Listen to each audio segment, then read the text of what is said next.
Naisiens, I hate to do this to you, dog, but we're gonna have to fire your barber, if they even exist! What's up, guys? I'm Pencil, and here we are to do a breakdown slash review of chapter 137 of Four Knights of the which is known as the Forest of Sloth and Envy. And this chapter, simultaneously, I mean, it has a lot, but I don't have too much, but it do have a lot. So we got a decent chunk to talk about. So let's not waste any more time and let's hop right into it. Editing me. Ready. 3, 2, 1, go.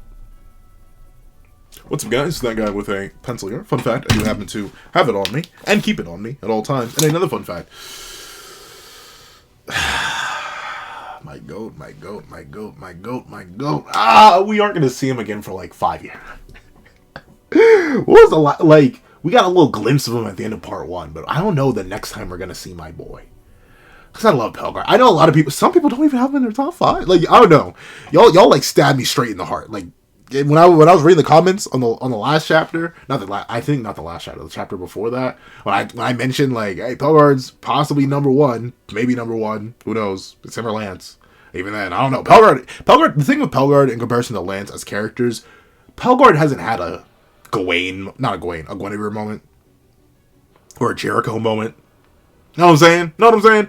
Naisiens, I just feel bad for Naisiens 9 out of 10 times. And it feels like they just haven't, like, at least in the back half of the narrative, it doesn't feel like Naisiens, not back half of the narrative, like where the series is over. But, like, I feel like their last major contribution to a fight, or anything major, was, like, Dark Talismans? Which at this point is like 100 chapters ago. Nearly 100 chapters ago. A little bit after that. But, like, I can't even think of a fight Naisiens has directly participated in a while. Or has, like, gotten any further characterization other than, I love Percy, but Anne loves him too, and I am not the primary option. But still, he gets good character moments after that, so I'm not necessarily too mad at Naisiens. Just that he hasn't really done much in a hot minute. At least that's what it feels like. I feel like he doesn't do anything in the Demon World fight. He clearly doesn't do anything in Leonis. Bro gets outclassed and bullied when he's first introduced there. Then the commandments show up. Then he doesn't get to do anything there. Then in Walnock, I mean, he has the one moment of one-shotting Teniac, which is nice. I'll actually give Naisiens that. So Naisiens is fine, too. That's the only thing. Lance, then again, that's not necessarily Lance's fault. He just gets victimized. Like, am I really going to victim shame Lance? I don't know. But a lot of people just don't have Pellegarde up that high. But that's fine, I guess. Once again, we can all have our own opinions. Even if they're wrong. But let's actually not waste any more time. Let's hop right into chapter 137. We see Pellegarde freaking and tweaking as Pellegarde, I said Pellegarde's finger, as Gother's finger glows with the holy light, or the demonic light. And we see that, ironically, this is one of the few times where the chapter cover seems to flow directly into the chapter itself. Nakama does it occasionally with Four Knights, but I can't really think, once again, I'm trying to plan a retrospective on NAISENS, and like a really extensive retrospective. So we'll see there. I'm trying to think. I feel like this has only happened in Four Knights. I can only remember happening like once or twice. But out of the whole like 300 chapters of the manga, it's very rare that the cover page so smoothly transitions into the chapter. So we see Pellegarde holding his head, freaking and geeking, and suddenly he freaks out. Mindstorm! Don't give me that, you! He begins to as the cool kids say these days, I believe he's currently tweaking, as we see that Gother, shocked, Donnie, terrified, and blade drawn. But like, Anne.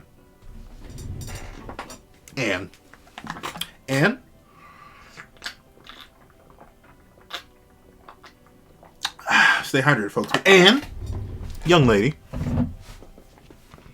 what were you planning to do with your metal sword against the fireman? And then we have a certain someone who does get a name and is important, I think, somewhat. At least he has a name in the mythology. So we'll get to him in a bit. But we see Pellegarde, he starts spinning. He starts the spin to win cycle. As he says, none of your cheap tricks could work against Pellegarde's iron will. I don't know why does he? I can't think of another time when he's done that. Why does he refer to himself in the third person? Like, why? I don't know. Whenever I refer to myself in the third person, it's always like me choking. Like, I've admittedly called myself the Pencil Man.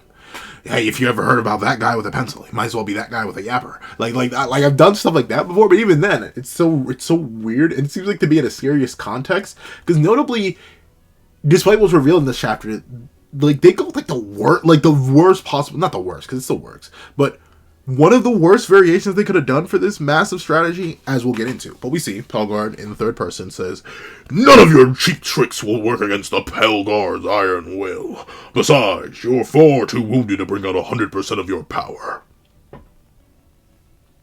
Really? I mean, here's the thing. I can kind of understand it in the sense of, it's Gother's arm that fired off the beam, and presumably, like, maybe all the magic in there isn't as potent as it could be if it was attached to the rest of the bot. I don't know. It feels weird that he mentions that, though. Because, like, Gother's the one character who I could fully see not really being bothered. Because it's not like his attacks, like, maybe they're stronger and more concentrated if he does have more magical ability. But, like, I feel like Nightmare Teller from Season 1 would probably be just as dangerous as Nightmare Teller for right now. Like, I'm not exactly sure what the difference in, like, lethality or potency is when it comes to Gother's attacks, whether or not he has an arm. Oh, not an idea. But with that being the case, we see that Pellegarde takes this opportunity to light it up, light it up, light it up, oh fire! As he starts to burn everything with a funeral pyre. Very, very interesting attack. I do wonder what this is used for, like, outside of this very specific context. Like genuinely speaking, because the way the attack is described, the way it's shown here, why would you not just want to light your opponents on fire? Like, I get it, maybe you use this for, like, an intimidation or a scare tactic, where you'd be like, okay, funeral pyre, and then there's this massive circle of flames around them, and you, like, seal off the top by converging the flames up, so it's a massive beam into the sky, and then if you're Pellegarde, you're like, oh, now talk. I've been watching a whole bunch of Batman videos recently. I've, like, recently rewatched all of Monty Zander's whole Batman breakdown, like, from Arkham Asylum to Arkham to Gotham Knights. Like, I watched all 5 of those videos back to back to back to back. I was watching, I forget the content, I think of Kane. I was watching his Batman video, so I got the now talk from Batman in my head. And, like, this is kind of the same thing. After you burn somebody to a crisp, there's no talking. At the same time, if you aren't trying to burn them to a crisp, then I guess you use this? Because otherwise, why not just light them on fire? You can clearly do it. Why not just light them on fire? But funeral pyre is here and it's on fire. We see everyone freaking and geeking. Sylvan, the one who got us into this mess, freaking. Donnie, he's like... I love Donnie's reaction here because he's kind of like, I cannot telekinesis this. We are cooked. And once again, blade drawn. But Anne, do me a favor. Go ahead. Stab that fire. See what transpires in this funeral pyre. But, of course, then we get to see... Oh no! I keep getting throughout this chapter, because of their very similar fits, and because Nakama keeps forgetting color in this guy's fit. I keep getting these two confused. This is the Donners.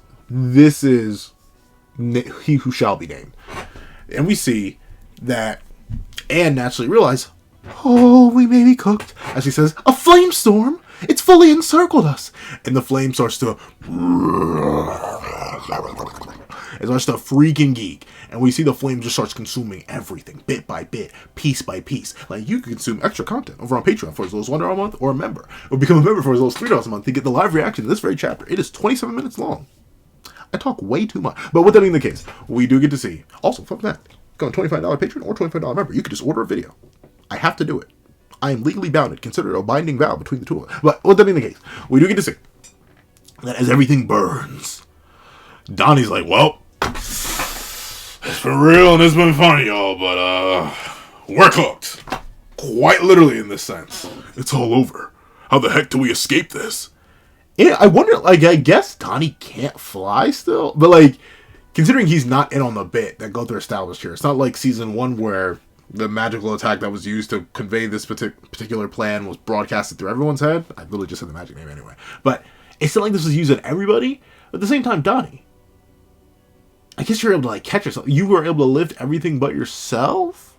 But even then, I swear we see him do that right at the... We do see him do that. Not last chapter, but the chapter right before that, when they fall into Pellegarde's realm.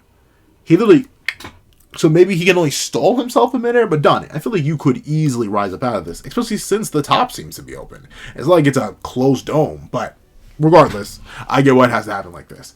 And we see that Donnie realizes, no, he was so goated, but he truly was our enemy all along. And, once again, Donnie, I need you to whip out that big old brain of yours, bucko. I say big old brain like Donnie does have a big old brain. But Donnie, let's run some mathematics real quick.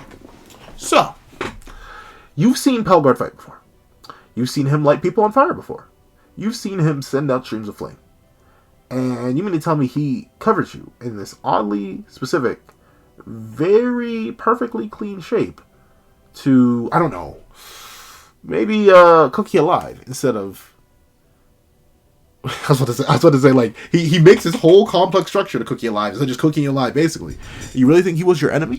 Ironically enough, though, I do think Donnie's lack of information here and his exaggerated yelling does actually end up helping them out in the long run, because, like, I'm not saying it wouldn't have happened. Like, I'm not saying the knight would have immediately turned and snitched if Donnie wasn't screaming in confusion, but probably did help sell the bit a lot, as we see Pellegarde goes to light them ablaze. And he says this.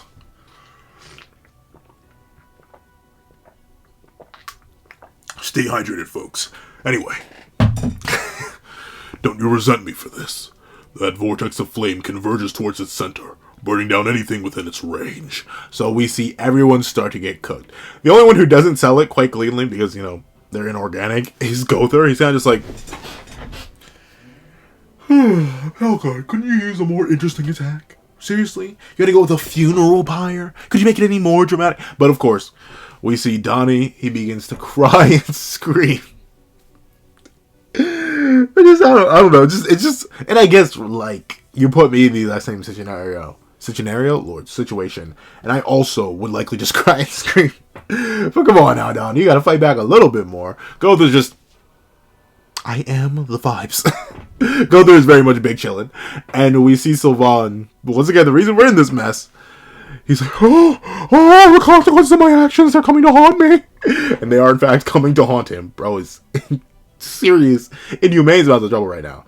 And admittedly, I got one issue with this entire chapter. It's this panel right here. I don't like it. I didn't like it in the spoiler discussion. I didn't like it in the live reaction. And I don't like it here. Why? Like, and you know, here's the thing. I do get why. Anne is just physically the smallest person there who actually has to breathe. Like, I don't know. I'm not sure how tall Anne is, but I don't even think she's 5'10". Like, I highly doubt she's anywhere near 6 foot. So she's probably like 5'6". And those are overall height. And Leslie, very, very tiny. And probably was not ready for the massive influx of smoke. And even if she was, she still would have needed to breathe. And it's not like she could climb a wall to try and get higher, because the wall is fire. So, like, I do get that she needs to be covered, but, like, and I guess because also Donnie did have his hands full with Gother. But, man, I'm so, like, he's the one outside of Gother who takes it the best. The least experienced combatant here reacts to getting toasted alive the best out of the 1, 2, 3. Honestly, you could make it. Well, not 3. 1, 2, and 3 trained. Well, Sylvain isn't trained, but experienced warriors. It's kind of is this a little bit wacky and goofy to me, but like it's whatever. It's whatever. It'd be like that when it'd be like that. Especially when it'd be like that. However, Pellegarde decides to randomly. Okay, there are a couple things first. First things first. I'm not sure. I'm going to chalk this up to artistic because Gother's eyebrows have detail here. Interesting how there's no black on this page. Like, not a lick of it. You can definitely argue Pellegarde's armor is a little bit incomplete here, especially since we see the full color variation of it up here. But I'll let this slide. This seems like more of an artistic detail, and this seems like Nakaba explicitly stopped the chronos hatching here for good reason. I can rock with that. But, like, this is all white. Like, notably, this guy should have a black cloak. But, like, not black cloak. I think he should have either a black cloak or black arms. I forget because it's not fully color detailed here. But you can tell Nakaba.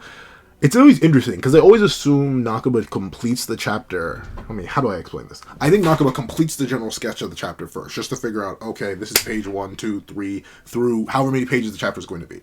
And then he goes through and does another pass over, probably doing the line art. And then he colors in what he can and then does coloring based off levels of priority. So I'm kind of shocked this one goes super uncolored, but at the same time, I can recognize that this may be uncolored specifically because of the massive amount of fire around them. So I can probably chalk that up I'll chalk that one up to the game, because it seems like a deliberate artistic choice. It just seems weird because black is such a prominent feature of all the color design on these characters. Like, this guy has a lot of black on him. Anne's whole outfit is black. Gother's hair is notoriously, at least if not black.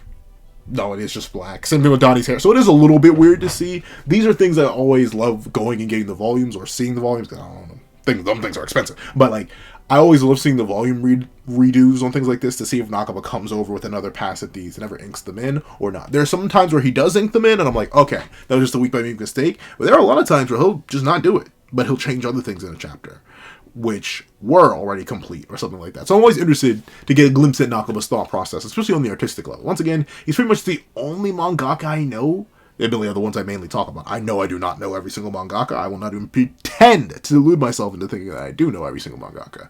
But he's one of the few that I know who consistently runs solo. Like, legit, only he himself... he alone is the authored one, as in he will do everything himself. No assistants, no nothing. So I'm not giving him any flack for it. It's just always interesting to see because of how quality Nakaba's art design is and how much the either full-scale inking, such as the inking of Pellegarde's hair here, or even slight cross-hatching, such as Pellegarde's neck and the around his puff, adds dimension and weight and detail and perspective to Nakaba's art. It takes Nakaba's already fantastic art. Like, this is not bad. Like, this is fantastic line art. From Donnie to all the musculature on him, to Gother looking absolutely immaculate. Shit, gorgeous with this hair, to even this guy's design, like a nice big and beefy. All that, it looks great. It would look a little bit better if you were to just color drop some black in there. But with that being the case, we do get to see Pellegarde just sells. He fumbles the bag for some reason, as he says, "I'm glad we're able to talk today. Farewell." Why would you say this? While he's still alive. Like, notably, if I had to take a guess at what, like, put me in Gother's shoes, right? I'm broadcasting Pellegarde a plan. I'm telling Pellegarde to act crazy, act stupid, because notably Pellegarde already sold. Maybe this is why he's so willing to say this so out in the open, and considering what he does, maybe he assumes Mr. Longneck over here probably wouldn't care, but dog, why would you expose the fact that you were talking to them in broad daylight next to, admittedly, an ally, another knight of Camelot, but someone who very clearly would have interesting things to say about you? You talking with one of the 7 deadly sins, who do have pictures out about them.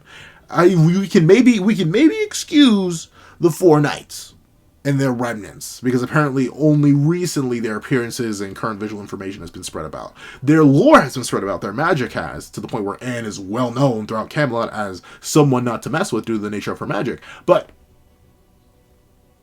you mean to tell me that this don't seem suspicious? Like, I don't know, if I'm Daddy Longneck over here, I'm gonna be like,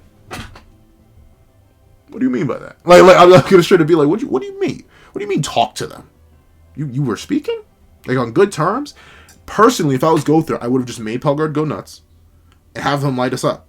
Do the same thing with Funeral Pyre and everything, but just make it so that Pellegarde's completely inexcusable. And then on top of that, when Pellegarde's asked, because you know he's going to be asked regardless, right? Especially with this statement now. But if Arthur has any sort of, and if Arthur's men have any sort of brain cells, they're naturally going to ask, hey, Pellegarde, enemies of Camelot in one of the 7 deadly sins, and the remnants of the 4 knights friend group, they were here, right? And Pellegarde's going to have to say yeah, because we have a witness, he doesn't light this guy up.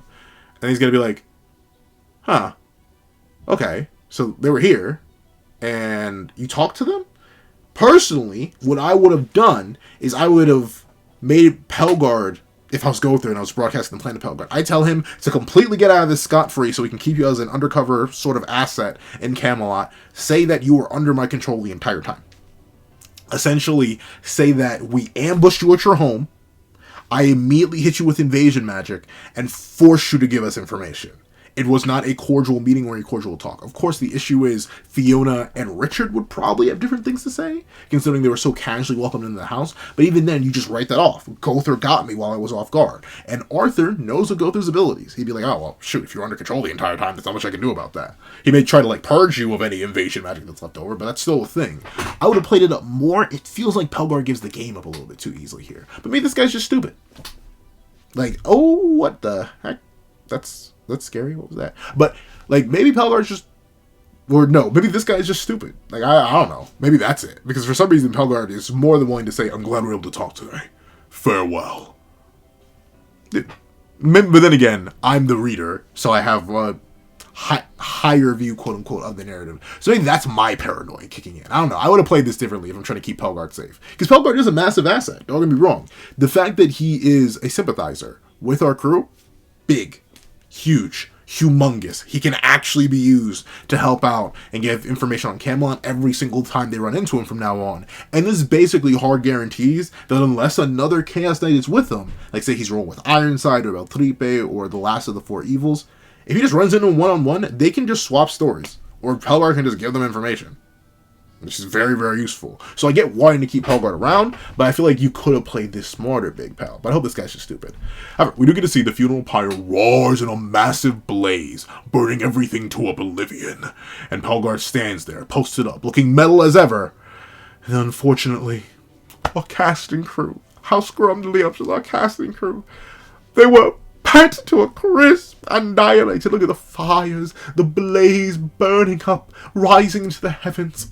And we see Daddy Longneck himself say, "I knew it!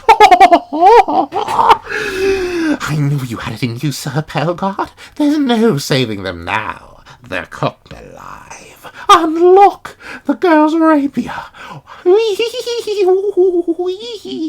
He literally laughs like that. He says he ho ho, alright? I may be dragging it a little bit, but he says he ho ho. Don't think I'm just making weird noises. I am just making weird noises. But still, don't just fully put it on me.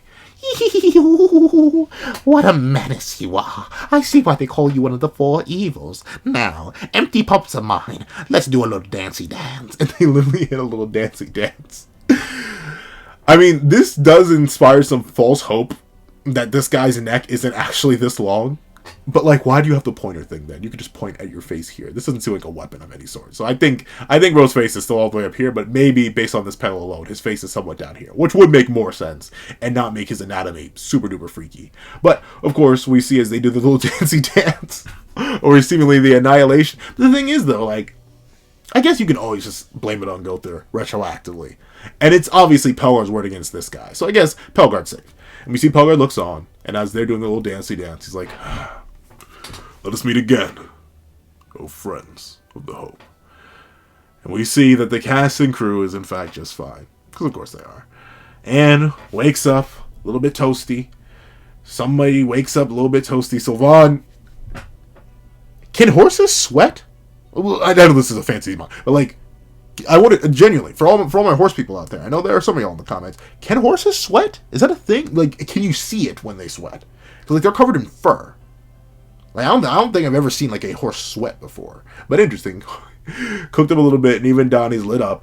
But then he looks up and he's like, we're alive? Where are we? And we all know this style. We know what time it is. We know what time it is in Doodly. We see Thetus. Britannia, you're fine now. And of course, Donnie's like, "Thetus? What the heck? Why is your time skip design so underwhelming? Your hair just looks a little bit longer, and your shirt actually finally fits you." That's it. I'm not gonna lie. I think the staff is a bit longer too, but I may just not remember Thetus' design that much because she barely appeared. But like, I guess that's why Nakaba doesn't give her much of a time skip. Hold on, let me just look up Thetus. Let me just straight up verbatim look up Thetus. Maybe I am just losing my mind and just conflating the designs because they're somewhat similar. But let me see. Thetus, blinking and miss it. 4 Knights of the Ababalava. Thetus, 4 Knights of the Apocalypse. Yeah, the fit is kind of just the same. In fact, her hair's not even any longer. I think I may have given Nakaba a bit too much credit. I don't think her hair is any longer. At first, I thought it was just a fit change. Yeah, but it looks like... In fact, I think this is verbatim, word for word, bar for bar, the same outfit. It's just the shirt is straight up longer, and she tied up more of the lower piece. Like... you know how this is all the way up here now? Before, in her pre-time skip design, at least in her, seemingly enough, debut appearance, like, it goes down a lot lower, which implies that the loose tie she has around her neck piece just isn't tied all the way up. So she did that, she tied that up fully, and her shirt is now full length. In fact, we've lost detail, but then again, these are spell beads. So she may have just used 2 spell beads here. So that's why this looks less detailed. But yeah, honestly, basically no change for her post time skip. Yeah, and her staff's the same. Yeah, this is actually kind of overwhelming. Or underwhelming. I'm not going to say overwhelming because nothing happened. There's no change here. And ironically enough, I think her skirt got shorter. Despite her shirt getting longer, her that's crazy. Her skirt got shorter. Because at least in this one panel I'm looking at, it like went all the way down to her ankles. But now it's like mid-calf. So no.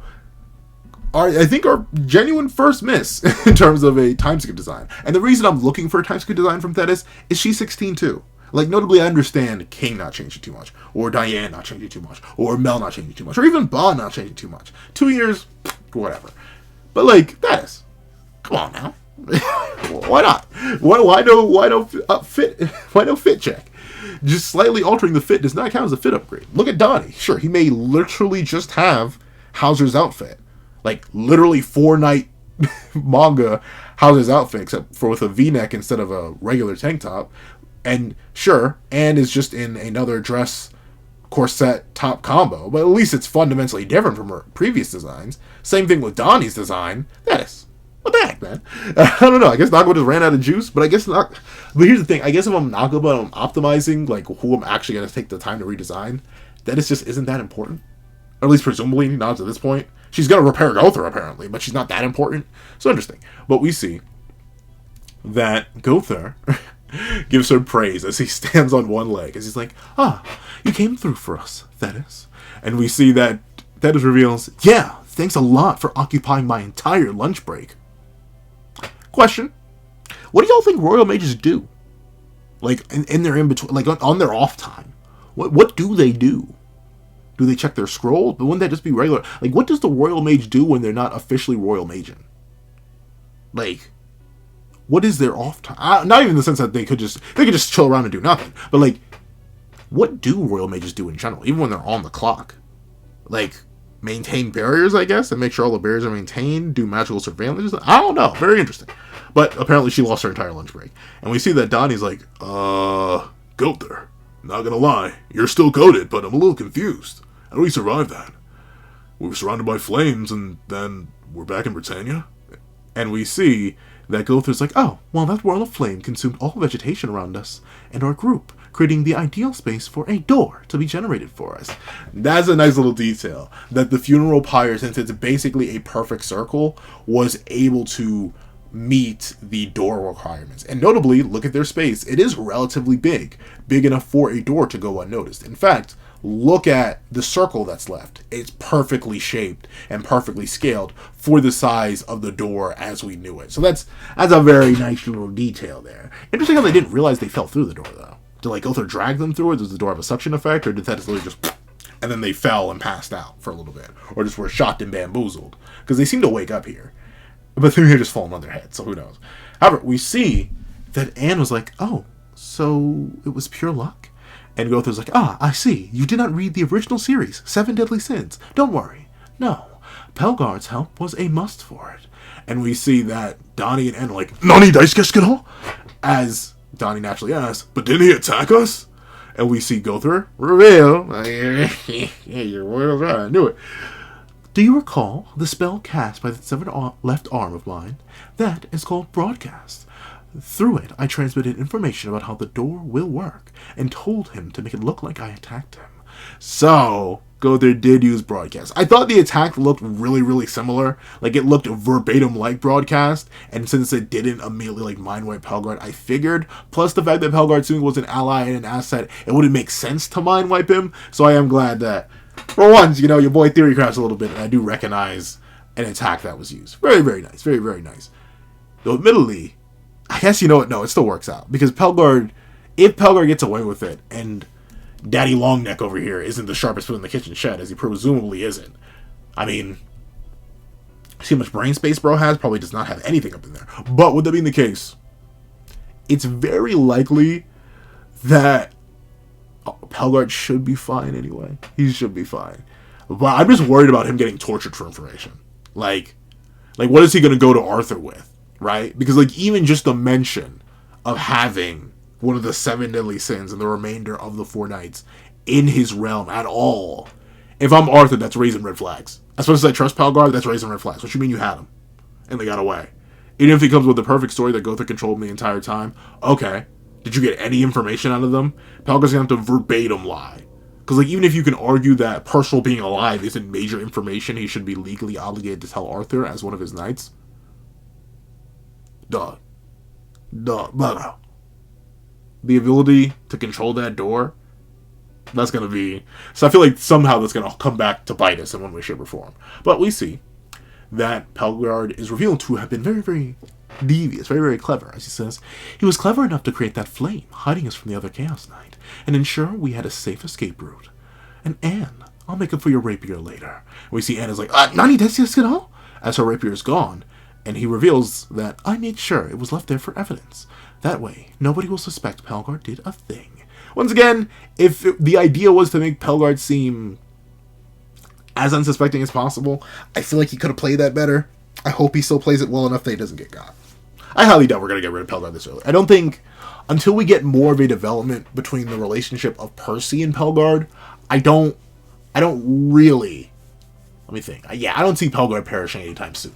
So there may be some ramifications for this, but I think he will mostly get away scot-free. Especially with this whole thing of specifically using the rapier as a way to make it seem like everything worked out okay and Pellegarde actually slaughtered them. So if they show up alive again, they escaped through some magical means that I didn't know of. So I think there's still hope for Pellegarde.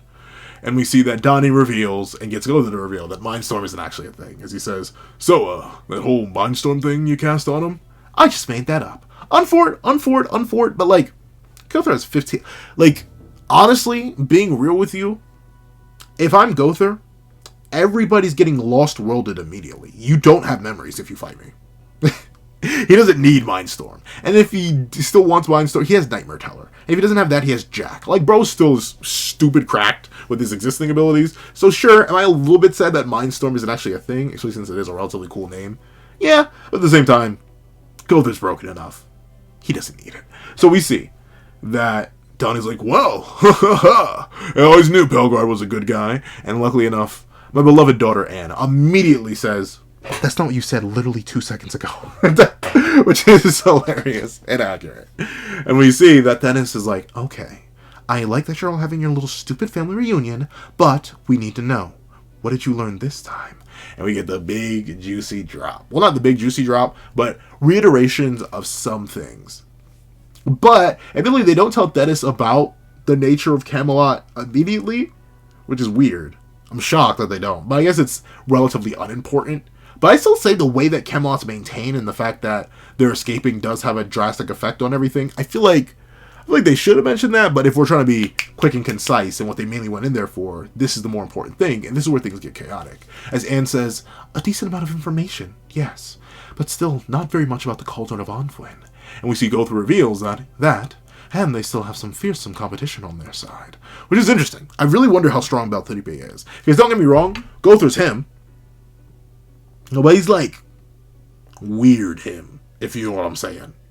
Like, unless Beltripe is revealed to just have spatial manipulation attacks, like he can genuinely cut the fabric of space, like I kind of low-key believe he can, just based on the fact that it stated that he literally cut the sky, like the sky itself, not just, the clouds that were there, or just the island, or the people there. I want to believe he may have space stuff, and if that's the case, then that's Durian, so it doesn't really matter. But I wonder, sure, Beltripe negative diff Gotha, but like, Gotha's the weakest sin right now. Like, especially with context of Diane actually being able to damage the Supreme Deity and Curse by Light. In terms of just raw stats, Gotha's kind of fodder. That was base Diane, too. Unless you want to go with the power level argument and say, well, Gotha had a bigger power level than base Diane, and it's unreasonable for base Diane to suddenly leap up from her 8,000 to, the 35,000 that Gotha was at by the end of the original series. But, like, that aside, if you just go with what happens on screen, Gotha's kind of fodder to the rest of the sins. He's not Diane level, and Diane isn't King level, and King isn't Bond level, and Bond isn't Meliodas level. So, like, I don't know. How strong is Beltripe really? I'm interested to see how much further context we're going to get for their scaling. And unlike the Knights of Black, the Six Knights of Darkness, and Nanashi, characters who I presume we may not see again, or at least if we see them again, it's not going to be for a long time. I don't see Nakaba giving us information on the power of Beltripe this soon, since he seems like he's going to be a later game antagonist. So, that's unfortunate. I don't think we're going to get relative standing for Beltulipe. We just know he's vaguely above Gother. Which is still good. Which is still very, very good. Very, very solid stuff. It puts him above a lot of the original verse. But, like, there's still some characters that should mop Beltulipe. But, of course, we see that Donnie's like, wow. Yeah, it's not looking too hot, yo. Isolde and Kyan are both looking for Tristan, too, but no leads yet. Maybe it's safe to assume he's in the cauldron, like we figured. So, this did cause a little confusion for me in the live reaction. We can check it over on Patreon for Soul's Wonder month. Become a member to check it out for as low as $3 a month. But this did cause me a teeny tiny bit of confusion. But I think the brain's braining now. Tristan may be captured. But if so, that's weird. And the reason I say it's weird, well, no, the general consensus thing, the thing that it's mainly to be noted here, Tristan has gone missing. Flat out missing. We now know the whereabouts of two, well, really we only know the direct whereabouts from this chapter of one of the four knights. We don't know where Lance is. We don't know if he stayed in Benwick after going back and having his little cry with his dad, or if he, wandered off somewhere else. We don't know anything about Lance's location. We know Gawain is the one who makes the magical carrots for Sylvain. So presumably, if she's still around what she should be, she's likely lingering around Leonis. I don't really see her going anywhere else, especially considering where NAISENS revealed to be, and Gawain doesn't seem to be there. So we have a general idea of where Gawain is, and then Percival's location gets confirmed by the end of this chapter. But of course, we know where, we in the cast knows where Percival is. Lancelot Chocolate doesn't get a mention at all this chapter, which is very interesting. But Tristan's just straight up missing. Now, with the reveal of a certain someone not being in the cauldron, and two other people also confirmed not being in the cauldron, I think it does have to be Tristan, being the friend that Anne was referring to, which is interesting. Why keep Tristan alive?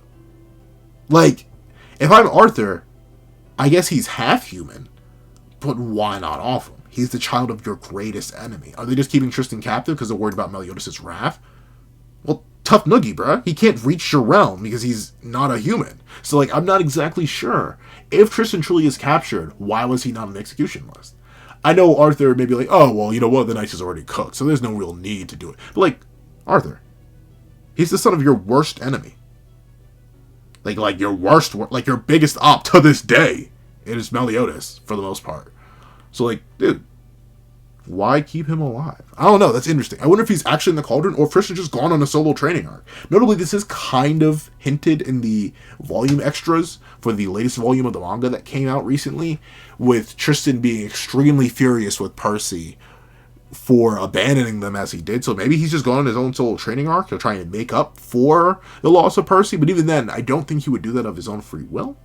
Like, I don't think he would have just left his friends, especially Kyan and Isolde, right after Jade's end, and just disappeared on them. So I think he may have been captured, but if he's been captured, why would he still be alive?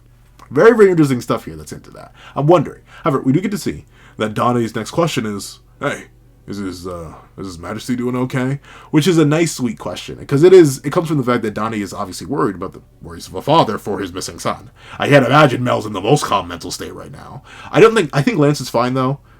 I really do think Lance is fine. I saw some people assuming that, well, maybe Lance is the person trapped in the cauldron, and Tristan is a separate thing from that. Because, Anne does a statement about the cauldron, then we get the Beltulipe statement, then we go back to Isolde and Kyan looking for Tristan, no leads, but then it says he's in the coffin. So some people have assumed that maybe it's Lance and Tristan in the coffin, or just Lance, or just Tristan, but I think Lance is fine. Vaughn is oddly calm by the time we see him. He doesn't tweak out. Well, he kind of does a little bit, but he doesn't tweak out against Ironside or Pellegarde and their scuffle, so I think Lance is fine. Plus, Lance is way too strong to be restrained, unless Arthur himself showed up and made a pocket dimension around him. But, with that being the case, interesting. Very, very interesting. But I do like that Donnie's emotionally sensitive enough to worry about a father who's very likely worrying about his son. Mel is freaking and geeking over Tristan not being okay. I'm very interested to see how he's going. However, we do get to see that Thetus is like, well, yes, legally speaking, on the surface. But inside, ooh, he's furious. Which is going to be so interesting to see. I really wish we could have Mel invade Camelot. I hope there's something they can do where we can get that fight, and he doesn't just get sealed. Please, I wanted something to come out of that. However, we see Thetis turn, and it's like, who is, this guy? And Anne says, oh, right, this man fled Camelot alongside us. Oh, but, your sister... we rolled her up, and currently... ooh, her pack is scrumdiddlyumptious. But we see that bro's like, oh, yeah, you know, her pack is actually really, really good. It's hitting in flavorlicious ways right now, I'm not gonna lie. And he lights it up. He's like, well, essentially they just reconcile. This guy does get a name drop, as we see that Anne says, I'm sorry, I said all those terrible things without thinking. And this guy says, don't worry about it. You say both of us multiple times. My name is Boris. Who is a knight from Arthurian mythology? I'm not sure if he's anybody important, though. When I googled Boris, nothing popped up. Nothing from NAISENS popped up. And, like, he wasn't, like, I'm not sure. Is he a knight at the round table? I just need to do more research on Boris. But, like, interesting that this guy gets a name, and it seems to be one that is... It was noticeable enough that I've heard it before that it tricked me into thinking he popped up in NAISENS. That's how notable the name was. So very, very interesting. However, we see them shake, and then we see that Thetus just changes subject, since we likely aren't going to see Boris for a while. Like, he kind of... I think he just flat out disappears. Oh, no, he's still here. But, like, he's not going to be that important, presumably. He's probably going to vanish after this. As we see Thetus say, not to change the subject, but, Gother, if you're free... Why wouldn't he be? If you're free, pay a visit to the palace to get fixed up, please. King Bon unexpectedly paid a visit yesterday. I need to see it, Nakaba. You know what I need right now? Nakaba, I need to see it. Nakaba, don't tease me like this. Nakaba, don't tease me. Nakaba, do not tease me like this. I need to see Mel and Bon interact. I'm begging you, bro. I'm begging. I'm fiending for it. I'm itching for it. I'm scratching for it. I desire it. I'm needing that. I'm tasting. I need it. Nakaba, please. However, with that being the case, Gotha says, all right, I'll gladly pop my face in then. I don't know why he lifts up his head here, though. Why does he deconnect? Does he plan to throw himself there? I don't know. However, we see that Gotha asks, did you tell King and Diane too? And Thetis says, more or less. But you know them. The fairies and giant sense of time can be so loose. Nakaba. I need one of two things. We cut to the fairy realm, as we see. The fairy realm. We cut here. So, Nakaba, I'm going to need one of two things from you, bucko. I'm going to need a star. A starry night sky would be even better. Or 3, Baba. Give me a confirmation of a separate time flow, bro. Because I think this is the first time, maybe not the first time, I think we've gotten peeks into the fairy realm. But usually what we see is the Fairy King's forest. We don't see the fairy realm, I think, for more than like 5 seconds in the original series. So this is the actual fairy realm. Interesting. So, I'm a little excited to see this, you know? But then again, I'm not going to get my hopes too high. I'm going to make a video talking about it, but I'm really disappointed with the Demon World arc. It was kind of whack. I'm like, not whack, but for what I was hoping for from the Demon World arc, it did not deliver. It gave me other fantastic things, but like, for a thing that was hyped up as the Demon World arc, it was like, what? 15 chapters of like barely Demon World stuff. But then again, there's so much. I'll talk about that in its own video. But with that being the case, we see a certain someone, a certain goat, that says, here's a rare one. A mutated belladonna plant? And we see someone comes over the loudspeaker, I guess, and says, what is a human like you doing here? This is the holy forest of the Fairy King and Giant Queen. Once again, just establishing that, man, Chaos really didn't like the Giants. Like, sure, his kids made the realms for the rest of the species, but dog, unless Britannia was meant to be Giant Land, bucko, Chaos, why did you not make them their own realm? Now they're just sharing it. And hopefully we don't even see a single giant here. Like, I mean, unless Diane just lives here and Megadozer is still where the rest of the giants live, we don't see a single giant in this establishing shot. But we see that a certain someone says, telling me again, Tiore? And we see from the trees comes down Tiore, the eldest? Question mark? Exclamation point. I think she's the eldest daughter of King and Diane. I think. I don't know. I want to say that she is. I forget if they have a kid older than Tiore. They have 7 kids. King got busy. But I say King. King and Diane got busy. That means 7 kids. Presumably, let's assume giants have the same gestury. I forget what it's called. Pregnancy period. 9 months. 7 kids.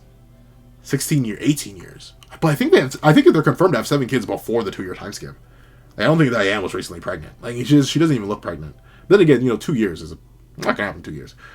But that means a kid like every... Come on, this is simple mathematics, pencil. A kid every like 2.5 years. King, we got an award! I'm sorry. Unless they came out like triplets or twins or something like that. I forget. I need to look into that extra information on them. But they were getting busy with it. But of course, we see Tiore looks a lot like her mama. Like, notably, she doesn't look like... In fact, her hair, she looks more like her auntie than anything. I wouldn't say she looks at all like King. Other than the fact that she's a fairy who notably already has her wings. Which is... I mean, a little disappointing. Not in the sense that it's disappointing. Nah, it is kind of disappointing. I was low-key hoping she'd end up like her mom and her aunt. Not her mom. Her dad and her aunt for a while. Where she would be wingless and she'd just fly around by levitation. Like King did. And like Elaine did. But no, she already does have her wings. I'm not sure if she has full wings, though. She seems to have 2 wings, which is definitely a definitive downgrade from, like, her dad, who has, like, 4 in either of his full wings forms, which is a little underwhelming. But at the same time, I don't think Tiore is going to be that important. Unfortunately, I don't think any of King and Diane's kids are going to be that important. They just can't be, by the nature of Camelot. And I'm assuming there's going to be a time where we're going to be spending an extensive amount of time in Camelot. Thusly, Tiore and her siblings just can't be that important, which is very unfortunate. But hey, I mean, we'll take it. Tiore. She was revealed in a Seven Deadly Sins game, I do believe. I kept meaning to make a video on it, but like it just kept falling on the wayside. And by the time I actually sat down to do it, I had like nothing to say other than, this is Tiore! Nice! She kind of looks like her mom. That's it. So, like, notably, I would be more excited for Tiore and her inclusion. I'm just happy she got the official manganization. Is that how you would call it? Like, she got the manga treatment. Hallelujah! That's about all I can really say. There's not too much to be excited about for Tiore, knowing that it's very likely she's not going to do much. Especially since Nakaba already established that at her young age, like, really, she should be, 18? At her super-duper young age, she's already got wings. I don't see a spirit spear or nothing. So, like, unless she's a secret powerhouse, I don't know. I'm excited to see her fight something, but I highly doubt she's going to fight anything. But with that being the case, we see that she goes, you saw me? And we see Nasi. I'm sorry, I can barely do a female voice, if it even counts as a female voice. Laughing in a female voice, not happening. But with that being the case, we see a certain someone say, is this alright, though? Your mother and father don't like you being with me very much, do they? King. Diane. Let her grow up, dog. Let her grow up. Of course she's... Once again, it runs into the ever-present issue of, like, any cross-species cohabitation that's not giant and fairy-based. Or, like, giant and goddess-based. Or giant fairy and or goddess-based. Like, any relationship with a human is going to be very, very short-lived. Like, Tiore, legally speaking, should be one of the longest-lived creatures ever. Because, like, unlike Lance, who has human DNA holding him back, quote-unquote, I know if Tiore is already full size. She's bigger than even her father was at this point. But 1, she's half giant, so it makes sense that she's relatively tall. But 2, Gerharde's still alive, presumably. It's been, like, 4,000 years. So Gerharde's fine. And giants live for a really, really long time, too. Like, no one's shocked that Droll is still alive. Not even for the fact that he's a demon. No, it's just that Droll and giants are just very, very long-lived. So... I get that reason, but I also think the main reason Nasian's like, oh, well, your mom and dad don't like you hanging around me all too much, is because they're protective or, like, overbearing parents. Which, if for any of the sins being overbearing parents, King and Diane, I can see the vision. But, of course, we see that Tiore's like, no, that's not true at all. Mom and dad are crazy in love with you. We'll see. As Nasian says, oh, don't gloss it over. I know a lot of fairies disdain humans. I'm assuming that's supposed to be despise, because disdain, I don't think should be used in that context. Or it should be like, a lot of fairies have disdain for humans. But of course, we see Nasians walk along, and we see that Tiore is like, I told you, that's not true at all. Hey, listen, hey. Hold on, let me take a sip before I try to hit this voice.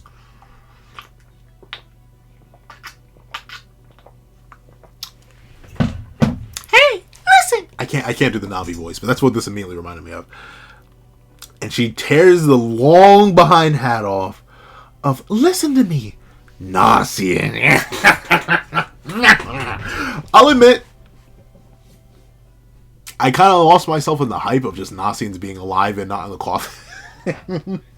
I was very scared for Nasian. But I'll admit the post-time skip design is very, very, very... I don't want to just call it mid. It's mid. It's very mid. Like, it's just longer hair. And, like, a reversion to an old fit, but with a less drippy hat. Like, bro's got a beekeeper's hat on. Bro's got the top part bulge. And longer hair. Damn it! NAISENS. A little bit under. Let's again, we're kind of, I mentioned it earlier, we're kind of 0 for 2 on timeskip designs. That is just didn't have one other than a longer shirt and a shorter skirt. And NAISENS is kind of like, I like the reversion to the old fit. Like, don't get me wrong, the previous fit, the Demon World arc fit, made me want to, like, it wasn't awful, but it wasn't good. So I'll take it, but at the same time, it was kind of, especially since, like, we were doing so good on timeskip designs too. Like, Donnie and Anne have such fantastic timeskip designs that I'm kind of just disappointed in NAISENS. I'm disappointed in Gothar reverting to his old fit. So, like, we may just be over 3. And then again, unless you count Bond as a timeskip design, then we're 3 for 3. But interesting. However, we see that NAISENS is alive and chilling, which is good. And he's in the Fairy King's, he's not even in the Fairy King's forest, he's in the Fairy Realm. And we see NAISENS like, fine. I'm going to the Tunnel of Whispers to test out a new medicine. Do you want to join me? And she says, yeah, but, oh, wait, there again? And NAISENS says, yes. The resting place of my hero. Academia. No, I'm kidding. But we see, next time, lead colors and thanks to the response to the new arc and favorable reception of the TV anime, which is fantastic. I'm glad Fortnite's anime is doing good. Margin, in the innermost parts of the Fairy King's forest, NAISENS' invitation to the place where the hero sleeps. Awaiting them there is Percival. It's Percival. Percival's body. That's nice. They're keeping him in the Fairy Realm. That's a good place, because presumably deep enough in the Fairy Realm, most people wouldn't go and look. Like, at least, and then again, Camelot thinks he's cooked. Like, if anything, they probably aren't even looking for Percy, because they believe Percy's gone. If anything, they may want to, like, look for the body to try and burn it, but, like, they're good. So, alright. Very, very, very W chapter. I'm glad it's a very, very W chapter. Without even... Whoa, that's the first time you've made a drawing sound like that. Ooh, ow. That actually hurt. But, like, oh, interesting. I like that. But, yeah, definitely a very, very worthy chapter. This chapter, once again, it doesn't give us too much. It does confirm some things, though. It does confirm some things. It confirms that the people we're looking for in the Cauldron of Offwind isn't actually NAISENS, which is great. I like the NAISENS. I like the fact that the rest of our side crew is fine. That our side crew is doing things. They are fine. It's really Tristan that we're looking for. I like that that's established. I like that Pellegarde is still established to be an asset, an ally, and he's pretty much hinted at to be fine in spite of whatever treasonous actions may look like. So that's very, very good. I'm glad that Pellegarde's ready to be used as an asset later in the future. I do like that Thetus is coming in clutch here, and I like that Gothar planned it and used broadcast. It's a nice little detail. And of course, I am very, very excited to, presumably, in a little bit, considering the next chapter is called NAISENS in the Fairy King's Forest. I don't think we'll see it next chapter or for the next 5 chapters or so. But I do like that we're probably going to get a proper meetup between the remaining sins soon enough. Maybe not King and Diane just because of what Thetus says here, but possibly even King and Diane. We may get the 5 deadly sins joining back up again, which is very, very nice. A nice solid intermediary chapter. Good build-up, good explanations, good hype. I like it. I like it a lot. However, if you made it all the way to the end of this video, please leave barbershop. Leave barbershop in the comment section down below. Because golly, NAISENS, you need one. King's here. King, if you don't fit NAISENS up with a brand new fit and a good barber, but leave barbershop. You've made it all the way to the end of this video. I would like to thank you so much for watching. Please remember to leave a like, share, comment, and subscribe. And make sure you hit that little notification bell so you don't miss out on any videos that come to the channel. Also, I do happen to have a Patreon down below where you can support me for as little as $1 a month. Things like exclusive videos, early content, and more. You also now become a member to the channel for as little as $3 a month to get the same perks and more. Some of those perks include the 26-minute live reaction to this very chapter. And if you become a $25 patron or $25 member, you can order any video you want from me. But now, I'd like to thank you guys so much for watching once again, and I hope you guys have a wonderful day. This is Dagger the Pencil, writing off.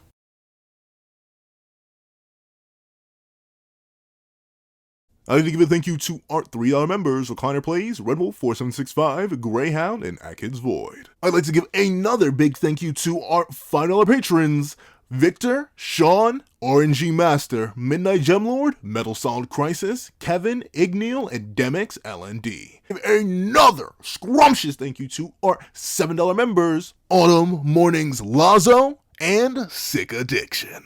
And I'd like to give another hefty thank you to our $10 patrons, Robbie Uchiha, Joaquin, Idemokami, and China Doll 09. And I'd like to give another gargantuan thank you to our $25 member, Alex Ice Rose. And I'd like to give a thank you, an amazing thank you to our $25 patron, Calvin Elder. And another thank you to our next $25 patron, EHack1. And a final thank you to our final $25 patron, Stira.